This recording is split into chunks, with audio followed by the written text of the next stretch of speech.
Sekarang gini nih ya, tujuan berpolitik itu kan untuk kemanusiaan. Kalau pilkada justru malah dapat mengancam keselamatan jiwa, terus buat apa diadain? Sabar aja dulu lah. Kecuali memang kalau hukumannya ketat, apabila misalnya ada yang berkumpul, misalnya beberapa orang berkumpul, itu langsung diskualifikasi calon pilkadanya, calon kepala daerahnya. Berani nggak bikin aturan kayak gitu? Bisa-bisa semuanya kena diskualifikasi, karena nggak mungkin semua pendukung, semua tim sukses sampai ke para pendukungnya itu dikontrol oleh calon kepala daerahnya. Berat. Kalau toh benar pakai masker juga, maskernya banyak masker kain satu lapis, nggak ngaruh masker kain satu lapis itu kok. Jangan-jangan yang dipakai pemerintah adalah strategi herd immunity secara diam-diam.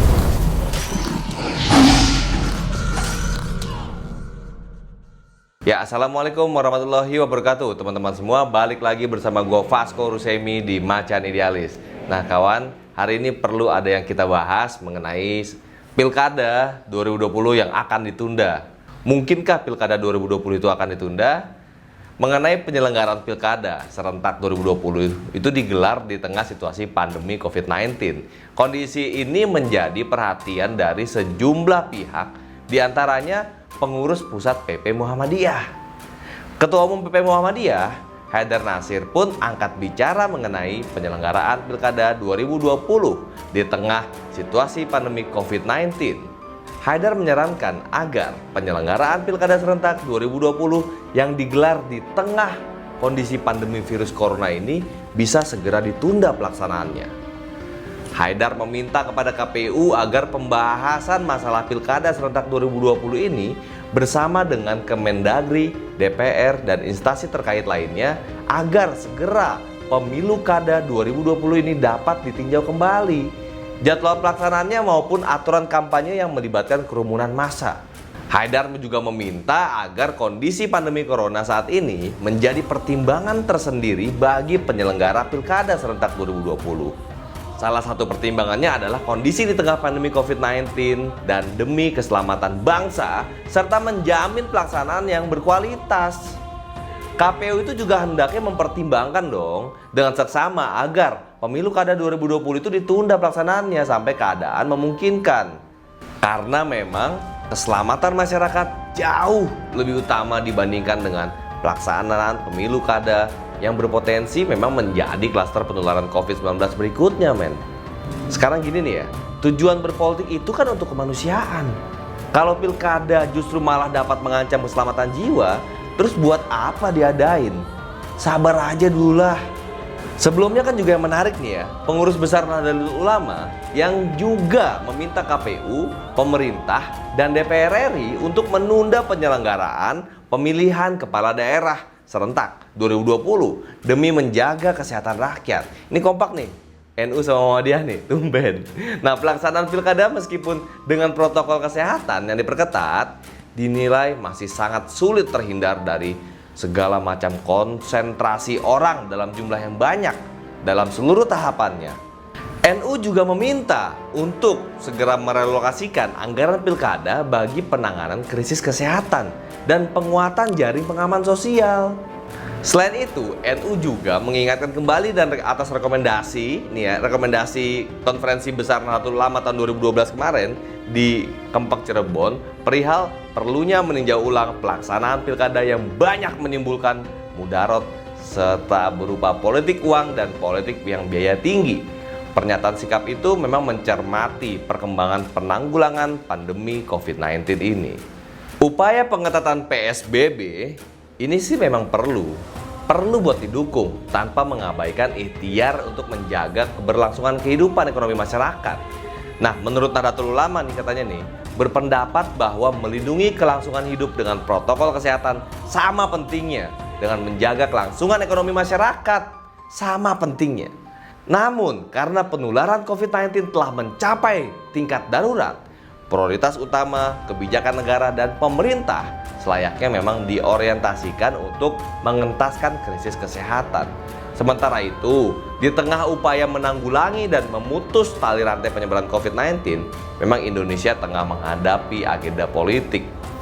Agenda politik berupa pilkada serentak 2020 di 9 provinsi, 224 kabupaten, dan 37 kota yang puncaknya kan memang direncanakan pada tanggal 9 Desember 2020 tuh. Nah, sebagaimana lazimnya perhelatan politik, momentum pesta demokrasi memang selalu identik dengan mobilisasi massa. Meskipun ada perhelatan regulasi terkait pengerahan massa, telah terbukti dalam pendaftaran pasangan calon. Itu terjadi konsentrasi massa yang rawan banget sama klaster penularan. Lo bisa lihat kan, pendaftaran calon yang telah terjadi di Indonesia ini pada saat tahapan-tahapan pilkada, itu banyak banget konsentrasi massa yang terjadi. Banyak banget calon yang membawa para pendukungnya, lalu ada deklarasi dan macam-macam lagi. Ini resiko tingkat tinggi, dan faktanya aja untuk pendaftaran itu aja sulit buat dikontrolnya. Sementara itu, Pak Jokowi, Presiden Republik Indonesia, juga memastikan penyelenggaraan Pilkada Serentak 2020 tidak ditunda katanya. Ini walaupun sudah banyak desakan ingin ditunda, Pak Jokowi tetap keras untuk tidak ditunda pilkada ini. Hajatan politik tingkat daerah yang digelar serentak itu tetap akan dilangsungkan pada 9 Desember 2020 mendatang. Ini kata juru bicara Presiden ya, Fajrul Rahman. Dia bilang katanya pilkada tetap dilaksanakan dengan protokol kesehatan ketat.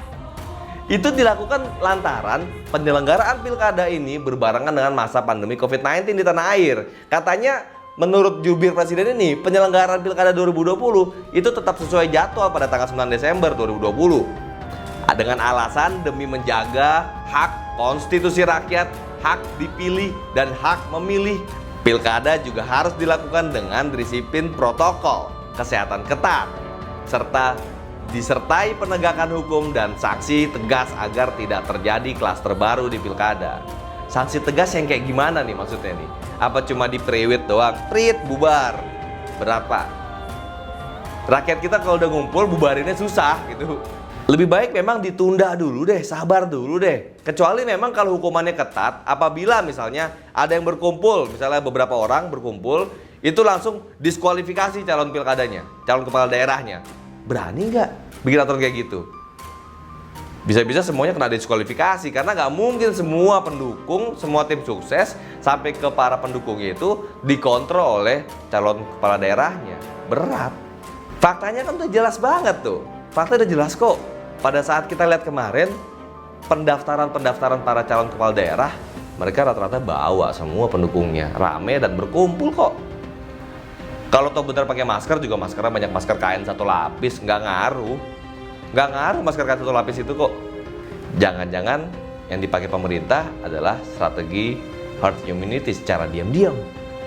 Ya kita nggak tahu deh ya. Intinya sebenarnya gini, faktor kesehatan dan faktor ekonomi memang sama-sama penting. Tapi di kondisi yang sangat kritis kali ini, yuk kita utamakan dulu kesehatannya. Tahan dulu sebentar, turunkan dulu grafiknya, baru kita mulai lagi deh pikirkan faktor-faktor yang lain untuk memperkuat faktor kesehatan itu demi menjaga kesinambungan dan keseimbangan grafiknya. Nah teman-teman semua, bagaimana pandangan kalian mengenai pilkada serentak yang akan terus dilaksanakan di tengah desakan dua organisasi Islam besar, dua organisasi massa besar di Indonesia, baik itu Muhammadiyah dan NU, yang sudah meminta untuk ditunda kegiatan ini. Tetapi Presiden tetap bersikukuh akan terus melaksanakan pada tanggal 9 Desember 2020 pilkada serentaknya. Bagaimana pandangan kalian? Kalau kalian setuju yang mana? Apakah kalian setuju pilkada tetap dilaksanakan dengan protokol kesehatan yang ketat? Atau kalian lebih memilih untuk ditunda aja dulu, sabar sampai kondisi memungkinkan? Coba tulis di kolom komentar. Pastikan, berikan opini kalian. Lalu gue berharap para penonton Macan Idealis ini bukan penonton yang kaleng-kaleng, yang cuma bisa memberikan komentar-komentar singkat, tapi berikan juga solusi. Kira-kira opini apa yang dapat membantu negara kita? Kalau perlu kita bantu pemerintah kita untuk memperbaiki kondisi krisis saat ini. Kita kesampingkan dulu sisi-sisi politiknya. Yang terpenting adalah bagaimana rakyat Indonesia bisa tertolong dalam kondisi krisis. Jangan sampai ada tangan-tangan goib besar di belakang ini semua yang ingin mengatur dan mempunyai skenario yang entah gimana hasilnya. Coba kalian tuliskan di dalam kolom komentar. Pastikan like dan share video ini. Assalamualaikum warahmatullahi wabarakatuh.